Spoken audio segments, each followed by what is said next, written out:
কি ভাবছেন আমাদের বিচ্ছেদ হয়ে গেছে বলে আমি আপনাকে বলে গেছি?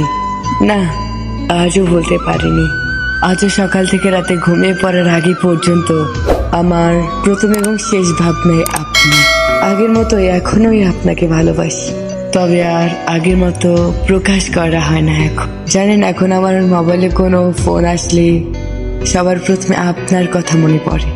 মোবাইলে কোনো নোটিফিকেশন আসলে মনে হয় আপনি আমাকে মেসেজ দিয়েছেন, তারপরে হঠাৎ করে মনে পড়ে যায় আপনি তো আর আমার নেই, আপনি এখন অন্য কারো। আর তখনই বুকের ভিতরে একটা কষ্ট অনুভব করি। জানেন, এখন আমি আগের মতোই ঘুমানোর আগে বালিশের কাছে মোবাইল ফোনটা রাখি, যাতে আপনি ফোন দিলে আমি সঙ্গে সঙ্গে রিসিভ করতে পারি।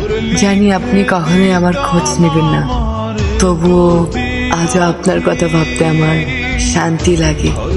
ভালোবাসার শব্দটা শুনলে আজও আমার শুধু আপনার কথাই মনে পড়ে।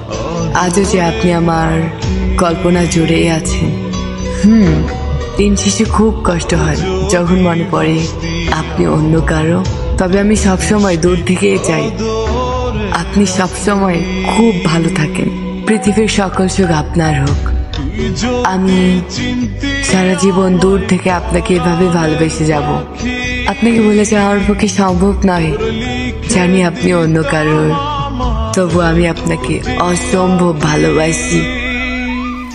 ওয়েট গাইস, আমাদের চ্যানেলটি সাবস্ক্রাইব করে পাশে থাকা বেল বাটনে প্রেস করে অল নোটিফিকেশন অপশনটি অন করে দিন।